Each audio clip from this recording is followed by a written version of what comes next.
Bonjour à tous, chers amis, ravi de vous retrouver pour une nouvelle nouveau partage de l'Évangile. Donc, on va parler aujourd'hui de l'autorité du croyant, l'autorité du croyant. Donc, croyez en Dieu. Alors, quel est l'homme sur la terre qui a possédé la plus grande autorité, qui la possède toujours d'ailleurs? Bien sûr, c'est Jésus. Jésus qui a démontré cette autorité par de multiples miracles, ressuscitant les morts, arrêtant la tempête, marchant sur l'eau, multipliant les pains, guérissant les malades, enfin, beaucoup de prières, enfin, exaucées. Alors, on peut lire par exemple la résurrection des morts. C'est dans Jean 11, verset 38. Jésus, frémissant de nouveau en lui-même, se rendit au sépulcre. C'était une grotte et une pierre était placée devant. Jésus dit, ôtez la pierre. Marthe et la sœur du mort lui dit, Seigneur, il sent déjà, car il y a déjà 4 jours qu'il est là. Jésus lui dit, ne t'ai-je pas dit que si tu crois, tu verras la gloire de Dieu? Ils ôtèrent donc la pierre, et Jésus leva les yeux en haut et dit, Père, je te rends grâce de ce que tu m'as exaucé. Pour moi, je savais que tu m'exauces toujours, mais j'ai parlé à cause de la foule qui m'entoure, afin qu'ils croient que c'est toi qui m'as envoyé. Ayant dit cela, il cria d'une voix forte, Lazare, sors! Et le mort sortit, les pieds et les mains liés de bandes, et le visage enveloppé d'un linge. Jésus leur dit, déliez-le et laissez-le aller. Donc un grand miracle de Jésus, peut-être un des plus grands, qui a fait que la plupart des habitants de Jérusalem venaient à lui et venaient voir aussi le mort qui avait été ressuscité. Et les pharisiens étaient bien embêtés, tel point qu'ils voulaient retuer Lazare, parce que la preuve de l'autorité de Jésus était trop grande. Alors donc, alors pourquoi Jésus avait-il cette autorité? Eh bien, on le trouve dans le texte. Jésus avait cette autorité parce qu'il faisait toujours la volonté de Dieu, la volonté de son Père. Hein, comme il dit lui-même dans l'évangile de Jean, chapitre 5, verset 30, je ne puis rien faire de moi-même. Hein, Jésus est venu sur la terre en se dépouillant de toute sa divinité et il comptait vraiment sur le Père. Il était vraiment soumis à son Père, il recherchait absolument la communion avec son Père pour pouvoir dire et faire tout ce que son Père lui montrait. Selon ce que j'entends, je juge, et mon jugement est juste parce que je ne cherche pas ma volonté, mais la volonté de celui qui m'a envoyé. Voilà. Autre parole qu'on peut trouver dans l'évangile de Jean, chapitre 9, verset 31. Et là, c'est pas Jésus qui parle, mais c'est un aveugle qui a été guéri et qui répond aux pharisiens qui demandent à cet aveugle de dire que celui qui l'a guéri est un pécheur. Et cet aveugle répond, nous savons que Dieu n'exauce point les pécheurs. Mais si quelqu'un l'honore et fait sa volonté, c'est celui-là qu'il exauce. Voilà, donc cet homme qui était aveugle de naissance, donc une vie très très difficile et qui a été guéri, eh bien, il est en train d'enseigner les pharisiens qui avaient des années et des années d'études, et à tel point qu'ils étaient jaloux. Il le dit, toi, tu es né tout entier dans le péché, tu nous enseignes. Voilà. Mais donc, il était cette autorité que euh, l'aveugle guéri avait, c'est donc parce que il croyait, il avait cru en Dieu, il avait cru dans ce miracle, il avait été guéri, et donc il avait plus d'autorité que tous les pharisiens qui ne croyaient pas. Alors, donc, Jésus avait cette autorité parce qu'il faisait toujours la volonté de Dieu, le Père. Hein. Donc, si nous voulons avoir de l'autorité spirituelle en tant que chrétiens, eh bien, nous pouvons l'avoir si nous faisons la volonté de Dieu, le Père. Et quelle était l'autre raison également pour laquelle Dieu, le Père, exauçait Jésus? eh bien Jésus était aussi marché avec son Père. Il ne faisait pas de péché, donc il n'avait rien, il n'avait aucune euh, influence du diable dans sa vie. Hein. À un moment donné, il dit le diable n'a rien en moi, donc il avait cette autorité. C'est aussi quand nous marchons dans la sanctification que nous pouvons avoir aussi cette autorité. Hein. Parce que le péché peut être un barrage par rapport à l'action de Dieu. Comme Dieu dit dans un autre passage, non, mon bras n'est pas trop court pour venir en aide, mais ce sont vos péchés qui font un écran entre vous et moi. Donc l'autorité aussi se démontre par une vie de sanctification, faire la volonté de Dieu et marcher dans la sanctification.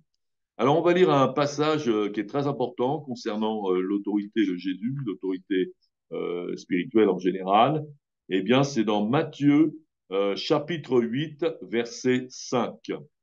Comme Jésus entrait dans Capernaum, un centenier l'aborda, le priant et disant, Seigneur, mon serviteur est couché à la maison, atteint de paralysie et souffrant beaucoup. Jésus lui dit, j'irai et je le guérirai. Le centenier répondit, Seigneur, je ne suis pas digne que tu entres sous mon toit, mais dis seulement un mot et mon serviteur sera guéri. Car moi, qui suis soumis à des supérieurs, j'ai des soldats sous mes ordres, et je dis à l'un, va, et il va, et à l'autre, viens, et il vient, et à mon serviteur, fais cela, et il le fait.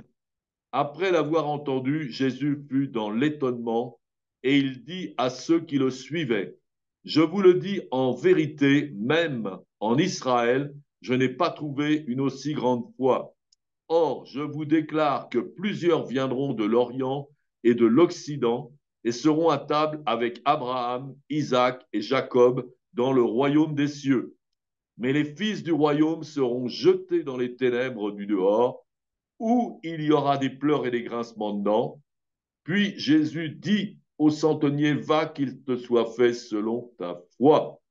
Et à l'heure même, le serviteur fut guéri.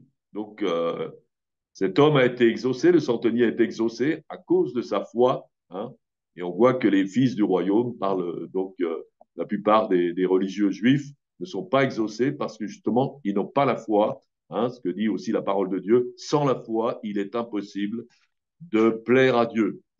Alors, qu'est-ce que le centenier? Donc, un centenier, c'est un chef d'une armée, hein, d'une légion. Qu'est-ce qu'il avait compris concernant Jésus, hein? Eh bien, il avait compris que Jésus était parfaitement soumis à Dieu et que comme il était soumis à Dieu, il possédait cette autorité que Dieu lui a donnée et que tout ce qu'il dirait s'accomplira, hein, comme lui-même, donc, avait compris ça avec sa position de soldat, hein, comme il dit, car moi qui suis soumis à des supérieurs. Donc le centenier était soumis à des supérieurs. Donc un officier qui n'est pas soumis à ses supérieurs ne peut pas avoir d'autorité. S'il n'obéit pas à ses supérieurs, eh bien ses inférieurs ne lui obéiront pas non plus. Moi qui suis soumis à des supérieurs, j'ai des soldats sous mes ordres, et je dis à l'un, va, et il va, à l'autre, viens, et il vient, et à mon serviteur, fais cela, et il le fait. Voilà. Donc on voit que l'autorité est directement basée sur la soumission. Hein, l'autorité spirituelle, l'autorité que nous pouvons avoir en Dieu, eh bien, vient quand nous sommes véritablement soumis à Dieu. Et c'est comme ça que Jésus démontrait son autorité en étant parfaitement soumis à Dieu. Et si nous voulons avoir la même autorité, eh bien, c'est ce que nous devons faire. Donc, le centenier, lui, il avait de l'autorité. Cette autorité était démontrée. Hein. Je dis à l'un va et il va, à l'autre viens et il va, à mon serviteur fais cela et il le fait. De la même façon que l'autorité de Jésus était démontrée par les signes et les miracles qu'il accomplissait. Il disait quelque chose et cette chose s'accomplissait. Donc on voyait que sa parole avait une autorité. D'ailleurs, quand il prêchait, les gens étaient étonnés. Il ne prêche pas comme les pharisiens, il prêche avec autorité. On savait que vraiment sa parole était puissante et sa parole avait un impact. Et de la même façon, notre parole peut être puissante et avoir un impact si nous sommes soumis à Dieu, si nous accomplissons la parole de Dieu, si nous parlons selon la volonté de Dieu, si nous recevons maintenant la parole de Dieu à travers le Saint-Esprit, eh bien cette parole aura une puissance. Voilà, je me rappelle il y a quelques semaines, donc on était à Paris, on était dans le métro, j'étais avec mon épouse, et puis le métro était bondé, c'était vers la gare du Nord, et c'était le soir, donc on était serrés comme des sardines, et il y avait énormément de monde, et il y avait, à un moment donné, il y a une agitation qui se manifeste, et il y a juste à côté de nous, il y a tous les gens qui commencent à vouloir se bagarrer. Et ça pouvait dégénérer, il y avait beaucoup de monde. Voilà. Et à ce moment-là, je réalise que on peut faire quelque chose pour arrêter ça et que cette autorité, Dieu me l'a donnée. Et je dis d'une voix forte dans tout ce compartiment, calmez-vous s'il vous plaît. Et à ce moment-là, tout le compartiment se calme. Et les gens qui sont en train de se bagarrer s'arrêtent. Voilà. Et ça, c'est l'autorité de Dieu, parce que donc le Seigneur avait mis en moi cette volonté de dire cette parole, de mettre en pratique cette autorité qu'on a reçue en tant que croyant. Il nous faut la mettre en pratique aussi. Voilà.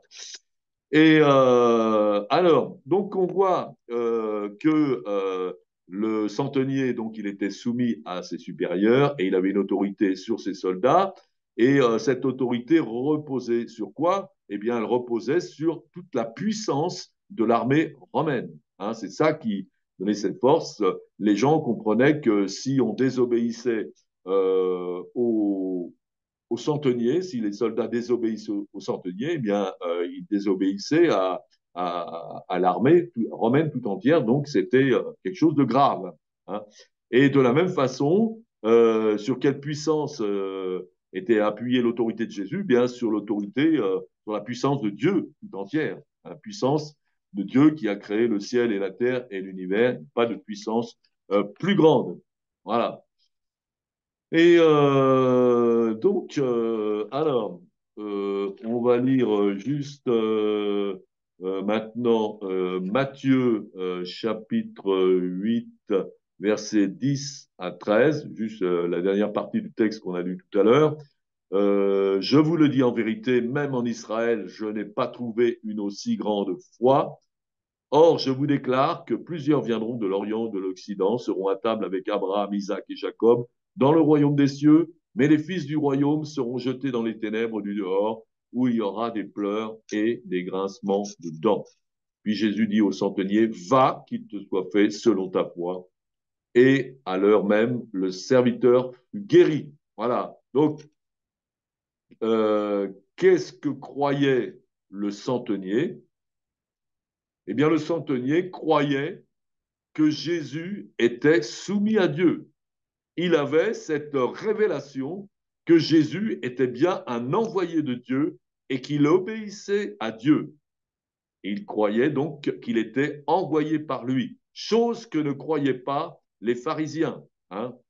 Et il croyait aussi que son serviteur serait guéri, sans aucun doute. Comment on appelle ça? On appelle ça la foi. Donc une grande foi, parce que le centenier croit non seulement que son serviteur sera guéri, mais que Jésus est bien celui qu'il dit qu'il est, donc envoyé par Dieu et soumis à Dieu. C'est d'ailleurs la définition de la foi.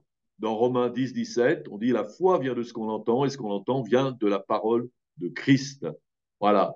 Donc, qu'est-ce qui nous donne cette autorité? Cette autorité, bien, c'est la parole de Dieu qu'on entend. Hein. Donc, Dieu nous parle. Jésus dit, mes brebis connaissent ma voix. Hein. Elles entendent ma voix. Donc, quand on entend la voix de Dieu et quand on agit en fonction de ce qu'on entend, eh bien, c'est ça que c'est ce qu'on appelle la foi. et ça démontre aussi notre autorité. Donc, à quels hommes Dieu peut donner son autorité?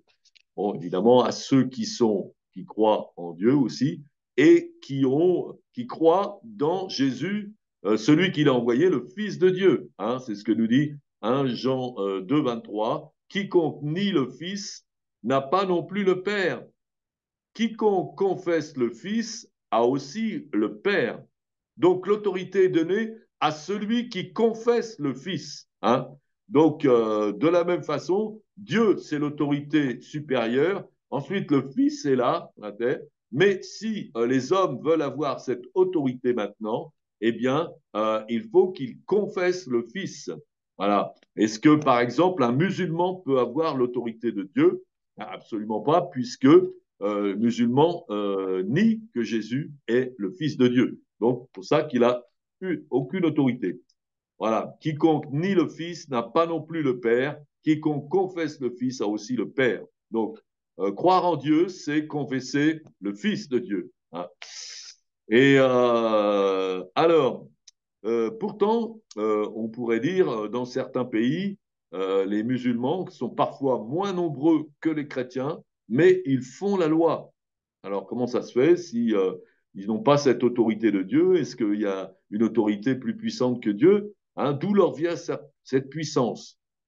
Alors, en fin de compte, bon, la puissance des musulmans vient bien sûr du mensonge, parce que le mensonge a une puissance. Les gens on peut proférer des mensonges et les gens nous croient à ce moment-là. Donc, ils sont sous la puissance du diable, le mensonge. Donc, le diable est le père du mensonge. Donc, quand on croit un mensonge, on est sous la puissance du diable. Et donc, c'est aussi par la violence que l'islam se développe. Donc, cette violence aussi vient du diable, c'est pas par la puissance de Dieu. Alors, mais pourquoi les chrétiens dans certains pays sont vaincus par cette puissance? Eh bien, Jésus nous le dit, hein, on l'avait déjà lu donc la dernière fois. C'est dans Matthieu 10, 28. Ne craignez pas ceux qui tuent le corps et qui ne peuvent tuer l'âme. Craignez plutôt celui qui peut faire périr l'âme et le corps dans la géhenne. Donc, en fin de compte, pourquoi les chrétiens sont vaincus? Parce qu'ils craignent davantage les hommes, hein, même avec leur violence, hein, ils craignent davantage les hommes que Dieu. Donc, si on craint les hommes, eh bien, on est sous la puissance des hommes. Mais si on craint Dieu, on est sous la puissance de Dieu. Donc, si nous voulons remporter le combat en tant que chrétiens, il ne faut pas craindre les hommes, mais il faut craindre Dieu. C'est en craignant Dieu qu'on peut gagner. Hein. Comme nous dit aussi Apocalypse 12, 11, ils l'ont vaincu, entre parenthèses, le diable et la puissance du diable, à cause du sang de l'agneau et à cause de la parole de leur témoignage, et ils n'ont pas aimé leur vie jusqu'à craindre la mort. Donc le sang de l'agneau nous parle de marcher dans la sanctification, dans la sainteté. La parole de leur témoignage nous parle de l'évangélisation, annoncer la parole et ne pas aimer notre vie jusqu'à craindre la mort, nous parle de craindre plus Dieu que les hommes et ne pas avoir peur de la mort. Donc voilà, alors on va continuer maintenant sur l'autorité et on va voir donc aussi la soumission aux autorités, les autorités, on va dire, humaines sur cette terre. Alors on peut lire dans Romains 13, à partir du verset 1, que toute personne, donc c'est Paul qui parle à des chrétiens, soit soumise aux autorités supérieures, car il n'y a point d'autorité qui ne vienne de Dieu, et les autorités qui existent ont été instituées de Dieu. C'est pour ça que celui qui s'oppose à l'autorité résiste à l'ordre que Dieu a établi, et ceux qui résistent attireront une condamnation sur eux-mêmes. Ce n'est pas pour une bonne action, mais c'est pour une mauvaise que les magistrats sont à redouter. Veux-tu ne pas craindre l'autorité? Fais le bien et tu auras son approbation. Le magistrat est serviteur de Dieu pour ton bien, Mais si tu fais le mal, crains, car ce n'est pas en vain qu'il porte l'épée. Étant serviteur de Dieu pour exercer la vengeance et punir celui qui fait le mal. Il est donc nécessaire d'être soumis, non seulement par crainte de la punition, mais encore par motif de conscience.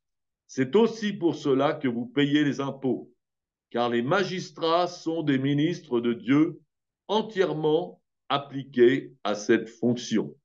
Donc, dans ce texte, nous voyons à qui résiste celui qui s'oppose à l'autorité humaine, eh bien, s'oppose à Dieu. C'est-à-dire que si vous ne payez pas vos impôts, vous vous opposez bien sûr à la loi de l'État, mais vous vous opposez aussi à Dieu. Hein. Et qu'est-ce que vous risquez quand vous vous opposez aux autorités? Eh bien, la condamnation par les autorités, par la loi, et aussi la condamnation de Dieu. Donc, il y a deux choses. Ici, donc, comme nous dit la parole de Dieu, il est donc nécessaire d'être soumis, non seulement par crainte de la punition, hein, donc crainte de la punition, si vous êtes sur la route et vous dépassez la limitation de vitesse, ben, vous attrapez, s'il y a un radar, vous attrapez une amende. Hein, donc, c'est pour ça qu'on freine, c'est pour ça qu'on n'a pas envie, on a la crainte de la punition, mais aussi par motif de conscience.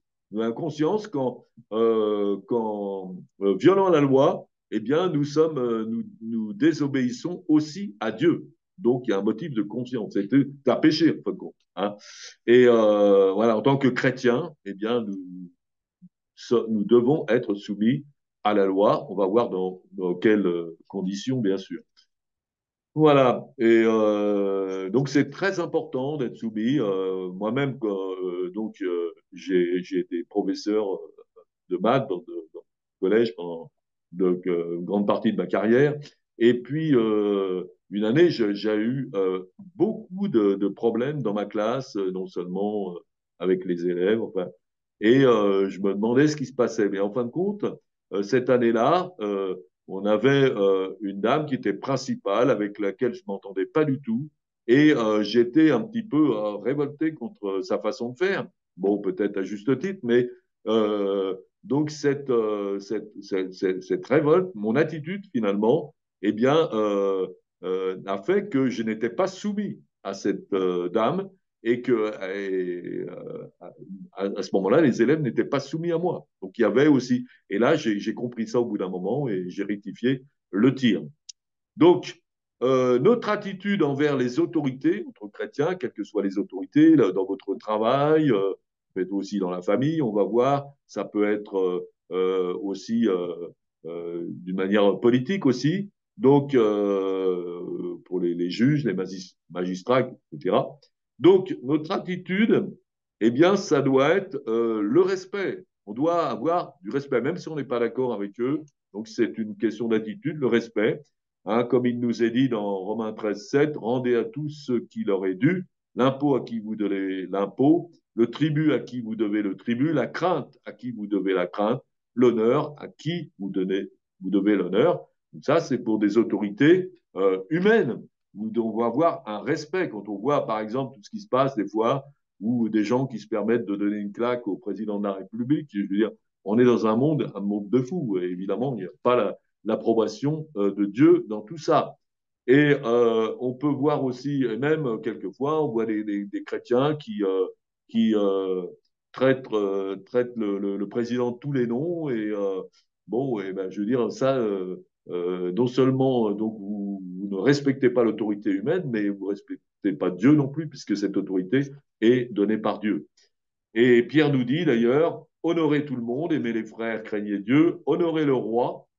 Serviteurs, soyez soumis en toute crainte à vos maîtres, non seulement à ceux qui sont bons et doux, mais aussi à ceux qui sont d'un caractère difficile. Car c'est une grâce que de supporter les afflictions par motif de conscience envers Dieu quand on souffre injustement. Alors, qu'est-ce que nous devons faire? Bien sûr, respecter ces autorités, leur rendre honneur, voilà. Et, euh, et aussi, en tant que chrétien, bien sûr, prier. Hein. C'est ce que nous dit Paul dans l'épître au Timothée. J'exhorte donc avant toute chose à faire des prières, des supplications, des requêtes, des actions de grâce pour tous les hommes, pour les rois et pour tous ceux qui sont élevés en dignité, afin que nous menions une vie paisible et tranquille en toute piété et honnêteté. Donc, nous aussi, c'est notre intérêt, nous, chrétiens, de prier pour les autorités qui nous entourent, sur le plan local, sur le plan national, hein, afin que, justement que nous puissions avoir une vie tranquille et en tant que chrétiens, c'est-à-dire pour servir Dieu. Hein, parce que l'objectif de tout ça, c'est ce qui est écrit un peu au verset 3, cela est bon et agréable devant Dieu notre Seigneur, qui veut que tous les hommes soient sauvés et parviennent à la connaissance de la vérité. Donc c'est notre intérêt aussi de prier pour les autorités et pour le président, pour le gouvernement, afin que nous puissions servir Dieu correctement. Hein. Voilà, donc c'est pour ça la volonté de Dieu pour un chrétien, c'est qu'il puisse servir Dieu. Et si on ne prie pas pour le gouvernement, ben, je veux dire, les conditions de servir Dieu peuvent devenir très très difficiles. On voit ça dans les pays communistes ou ailleurs. Donc c'est aussi notre responsabilité de prier pour ces gens-là. Et donc nous devons prier aussi parce que ça va permettre aussi que les hommes entendent l'évangile et que les hommes soient sauvés, qu'ils héritent de la vie éternelle au lieu du châtiment éternel. Ça fait une grande différence. Alors, est-ce que nous devons obéir à tout ce que nous demande une autorité, hein, que ce soit à l'armée, que ce soit un homme politique, etc. Alors, oui, dans la mesure où cela ne nous fait pas désobéir à Dieu. Hein. Il vaut mieux obéir à Dieu qu'aux hommes. C'est ce que disent les apôtres hein, dans Actes 5, à partir du verset 26 à 29. Or, le commandant partit avec les huissiers et les conduisit sans violence, car ils avaient peur d'être lapidés par le peuple. Après qu'ils les eurent amenés en présence du Sanhédrin, le souverain sacrificateur les interrogea en ces termes. Ne vous avons-nous pas défendu expressément d'enseigner en ce nom-là? Et voici, vous avez rempli Jérusalem de votre enseignement, et vous voulez faire retomber sur nous le sang de cet homme. Pierre et les apôtres répondirent, il faut obéir à Dieu plutôt qu'aux hommes. Dans ce cas-là, donc, nous pouvons et devons désobéir aux autorités dans ce cas-là. Hein. Mais bien sûr, le faire de la bonne façon, avec respect, en priant pour eux et sans violence. Hein. Euh, désobéissance à un ordre qui nous ferait désobéir à Dieu, mais dans le respect et la soumission. L'obéissance est relative, ça dépend de ce qu'on nous demande, mais la soumission est absolue par rapport à une autorité. Voilà, obéir est une question d'acte, se soumettre est une question d'attitude. Alors on voit par exemple, bon, on va prendre le cas, par exemple, d'Adolf Hitler, hein, qui était une autorité, donc pas vraiment une autorité terrible. Alors, on peut savoir, c'est qu'il y a eu de nombreux attentats contre Adolf Hitler qui ont été organisés entre 1933 et 1945. Donc, il y en a eu pas mal, des dizaines. Et deux des plus célèbres sont ceux organisés par Johann Georg Elser le 8 novembre 1939 à Munich et par Klaus von Stauffenberg le 20 juillet 1944 à la Wolfschanze, la tanière du loup, le quartier général d'Adolf Hitler en Prusse orientale. Au cours de ces 12 années, Adolf Hitler a bénéficié d'une chance assez extraordinaire, soit en annulant la manifestation au cours de laquelle l'attentat était prévu, soit en quittant les lieux de l'attentat juste avant l'explosion, parfois pour des raisons climatiques et d'horaires de train, comme le 8 novembre 1939, ou alors par mauvaise humeur, soit encore que n'étant légèrement blessé, alors que d'autres personnes à ses côtés étaient tuées.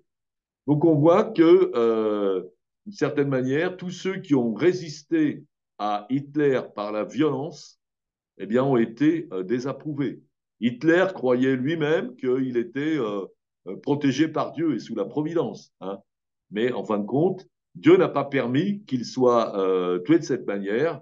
D'ailleurs, sa mort misérable dans son bunker à Berlin était beaucoup plus démonstrative. Hein. C'était vraiment vous voyez que s'il était mort dans un attentat, on aurait fait de lui un héros, puis peut-être ça aurait continué. Mais là, il est mort d'une façon misérable, et ça, personne ne l'envie. Alors, il y a eu aussi l'histoire des Camisards, donc la révolte des Camisards, qui étaient des chrétiens protestants, entre 1685 et 1715. Donc, les Camisards sont des protestants français, des Huguenots, de la région des Cévennes et de la Vaunage, dans le sud de la France, qui ont mené une insurrection contre les persécutions qui ont suivi la révocation de l'édit de Nantes en 1685. Et de 1685 à 1700, le petit peuple protestant est lentement passé de la résignation à la révolte, et tous ces pasteurs ayant été exécutés ou mis en fuite, ils se retrouvent sans meneur. La place des pasteurs est alors prise par des inspirés, prophètes sans formation, qui appellent parfois ouvertement à la révolte violente. La guerre des Cévennes éclate en 1702 avec des affrontements de plus en plus importants jusqu'en 1704, puis une lutte moindre jusqu'en 1710, avant une paix définitive en 1715. Voilà. Donc on voit que les Camisards donc voulaient rester protestants, évidemment, ils ne voulaient pas se convertir au catholicisme. Bon, ils désobéissaient à l'ordre du roi, qui voulait, il avait dit un peuple, une religion, et ne se soumettaient, ils n'obéissaient pas au roi, mais ils ne se soumettaient pas non plus à lui. C'est pour ça qu'ils ont pris les armes et résultat, ils ont été complètement éradiqués. Ça n'a produit aucun fruit pour la gloire de Dieu. Ils ont été désapprouvés par Dieu, en fin de compte, leur attitude. Dieu n'appelle pas à la violence. Mais par exemple, on voit que parmi eux, il y a un homme, un pasteur qui restait, qui s'appelait Antoine Cour, né en 1695 et mort en 1760. Et lui avait commencé avec les Camisards, mais il a, dès le départ, rompu avec la violence. Et au contraire, il prie, il écrit au roi Louis XIV, et, mais il ne se convertit pas au catholicisme, bien sûr, il reste protestant avec ses convictions. Et qu'est-ce qui va se passer? C'est que son œuvre va prospérer non seulement dans les Cévennes, dans un monde en guerre, mais encore dans toute la France. Dieu va bénir son œuvre. Hein, et pourquoi? Parce que Antoine Cour désobéissait aux ordres du roi, qui étaient contraires à la parole de Dieu, mais il lui restait soumis, et Dieu l'a béni, et il a prospéré. Voilà. Donc, on va parler maintenant de la soumission dans la famille. Alors, dans Éphésiens 5, à partir du verset 22, Paul nous dit, Femmes, soyez soumises à vos maris comme au Seigneur, car le mari est le chef de la femme, comme Christ est le chef de l'Église, qui est son corps et dont il est le sauveur. Or, de même que l'Église est soumise à Christ, les femmes aussi doivent l'être à leur mari en toutes choses. Marie, aimez vos femmes comme Christ a aimé l'Église. C'est livré pour elle. Voilà, donc il y a une responsabilité. L'homme doit être soumis au Seigneur, et soumis au Seigneur, ça veut dire qu'il doit être un véritable mari chrétien, et à l'image du Christ, en aimant sa femme comme Christ a aimé l'Église. Donc, grosse responsabilité. Et la femme aussi doit être soumise à son mari. Hein, soumise à son mari, ben là encore, on voit que cette soumission, elle est absolue, mais son obéissance est relative. Si le mari, par exemple, n'obéit pas à la parole de Dieu, eh bien, la femme, quand même, reste soumise. Mais ça ne veut pas dire que la femme abandonne sa foi. Hein.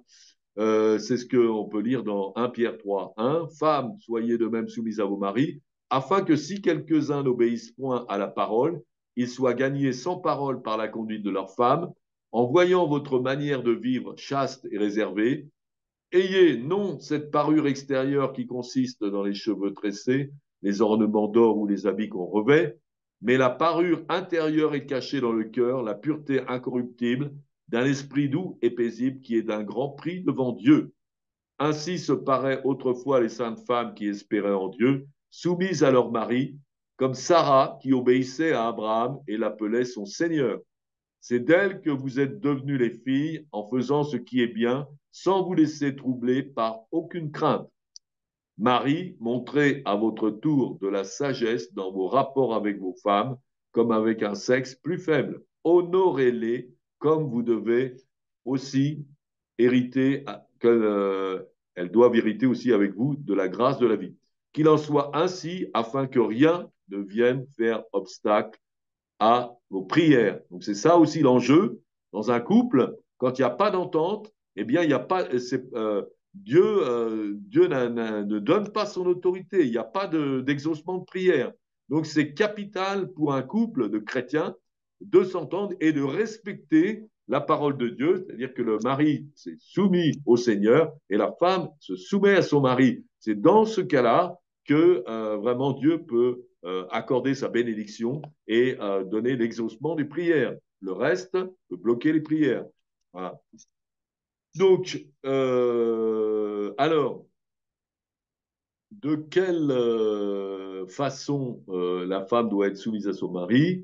Donc, comme on vient de le lire, par une conduite, hein, une bonne conduite, afin que le mari puisse aussi, lui aussi obéir à Christ, hein, par une conduite chaste et réservée. Donc, la femme, elle n'est pas là pour reprocher sans arrêt à son mari ceci et cela, pour râler, pour...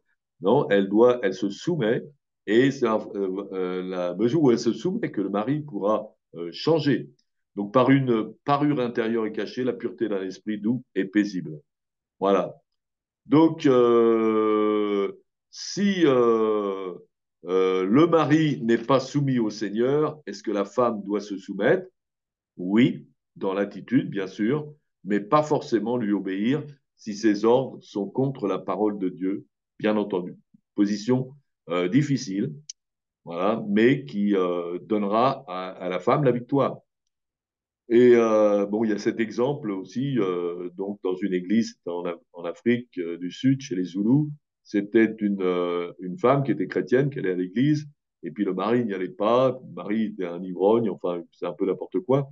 Et puis un jour, cette femme vient voir les dirigeants de son église, dit, oh, priez pour moi, parce que c'est très dur, mon mari il fait n'importe quoi, ceci, cela, euh, voilà, priez pour moi, parce que c'est trop dur, priez pour qu'il change.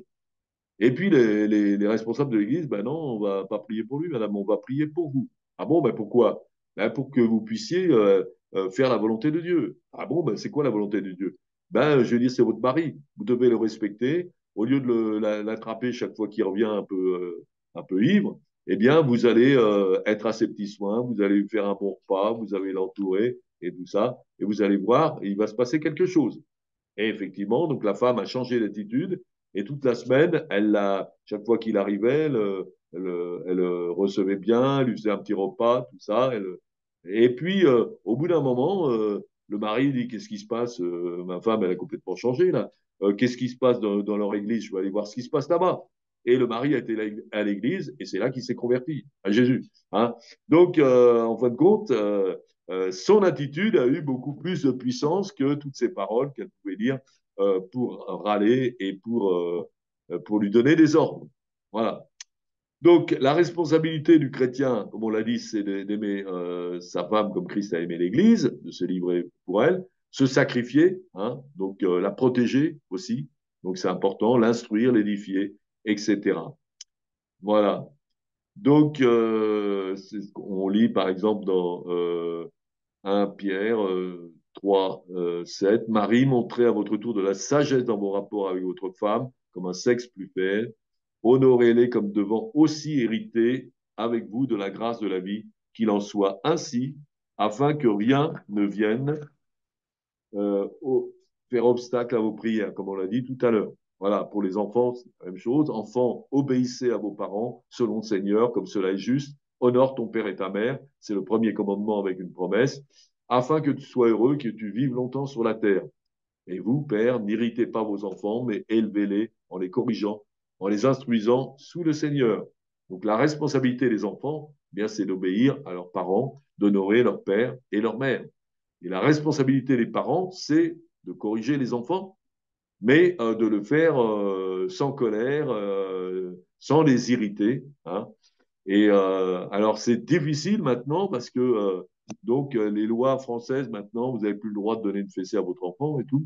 Donc, ça devient de plus en plus dur de corriger les enfants. On voit d'ailleurs l'état des enfants dans les écoles et puis même dans la rue qui, à 12, 14 ans maintenant, se mettent à tuer les gens. Pourquoi? Parce que bon, c'est les enfants qui ne sont pas corrigés, hein. Et comme on dit, qui aime bien châtie bien. Donc, qui châtie pas n'aime pas. Hein, il y a un verset d'ailleurs qui dit ça dans la Bible, c'est celui qui ménage son bâton a de la haine pour son fils. Hein. Quand on aime quelqu'un, on le corrige, on voudrait pourquoi? Corrige pour qu'il arrête ses mauvaises choses et ses mauvais actes et qu'il puisse suivre le droit chemin, évidemment. Hein, mais on ne doit pas le faire avec colère, on ne doit pas le faire pour le détruire, non. Hein, c'est toujours avec amour. Hein. La correction doit se faire avec amour. Voilà. Et puis, bon, terminer aussi avec la soumission dans le travail. Ça, c'est aussi un gros problème. C'est dans Éphésiens 6, verset 5. Serviteurs, obéissez à vos maîtres selon la chair, avec crainte et tremblement, dans la simplicité de votre cœur, comme à Christ, non pas seulement sous leurs yeux, comme pour plaire aux hommes, mais comme des serviteurs de Christ qui font de bon cœur la volonté de Dieu. Servez-les avec empressement comme servant le Seigneur et non des hommes, sachant que chacun, soit esclave, soit libre, recevra du Seigneur selon ce qu'il aura fait de bien. Et vous, maîtres, agissez de même à leur égard, abstenez-vous de menaces, sachant que leur maître est le vôtre est dans les cieux et que devant lui, il n'y a point acception de personne. Donc, la responsabilité de quelqu'un qui travaille donc sous l'autorité d'un patron ou de patron, eh bien, il doit le faire comme s'il servait le Seigneur. Hein. Donc, on demandait à une femme qui était femme de ménage et puis qui était devenue chrétienne, s'était convertie à Christ, et dit bah, qu'est-ce que ça a changé dans votre travail? Et puis elle dit bah, maintenant, je balaye sous les armoires. Quoi, hein. Voilà. Quand on sert le Seigneur, on essaye de faire les choses parfaitement. Hein. D'ailleurs, il y avait cette histoire aussi qui s'est passée en Chine. C'était du temps de Mao Tse-tung et il y avait un village où il n'y avait que des chrétiens. Et il y avait une usine, tout le monde travaillait à l'usine. Et puis un jour, il y a un inspecteur communiste qui vient voir un peu le travail, comment ça se passe. Et il était étonné parce qu'il y avait un rendement nettement supérieur à la plupart des usines. Tout se passait très bien, il n'y avait pas de problème. Et puis, vous voyez, le soir, ils allaient tous prier ensemble, prier Jésus. Et puis lui, il était sidéré. Il a dit, ben, nous, avec le communisme, on essaye de réaliser des choses comme ça. C'est notre but de voir que tous les gens travaillent ensemble dans la bonne humeur et tout. Et puis on n'y arrive pas. Et vous, avec simplement l'adoration du Christ, vous y arrivez. Et donc, du coup, cet homme-là s'est converti aussi à Christ parce que il était sincère dans son communisme, mais il a bien vu que ça n'arrivait à rien. Hein. Euh, mais avec Jésus, c'était possible. Voilà. Donc, on doit servir son patron comme on sert le Seigneur.